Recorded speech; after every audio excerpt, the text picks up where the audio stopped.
ပါလုံးလို့ပဲမှာတွေ့တနေ့မှခွဲမင်းများနိုင်အောင်ချစ်ပါတယ်စကားလေးချိုပြောလေးကောင်းလို့မင်းကိုခွဲအများကလေးဝိုင်းလို့ခင်မညပါတယ်ဒါကြောင့်လေမင်းကိုမြင်သူတိုင်းငါခွဲဒီကောင်းမလေးတကယ်ကိုချောချစ်တဲ့သူကအလုံးပေါ်ကိုလေးရင်နဲ့ဆွဲလန်းပြီးတော့ကျင်လာချင်းများပဲကြထုံးဝေး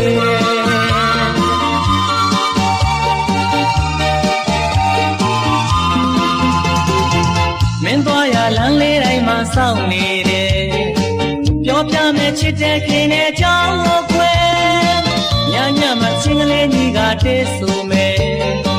မင်းနာဝဲနှလုံးသားတန်သေးကြနေခြင်းနဲ့ကိုခံစားမှုကိုသူလေးသဘောပေါင်းရဲ့ကျင်နာမြဝဲမျောလင်းခြင်းချစ်ဖို့ရန်အတွက်ကိုဆောင်ရင်ချိန်တွေကြာလဲမသွားနဲ့ခွဲကိုလေးစိတ်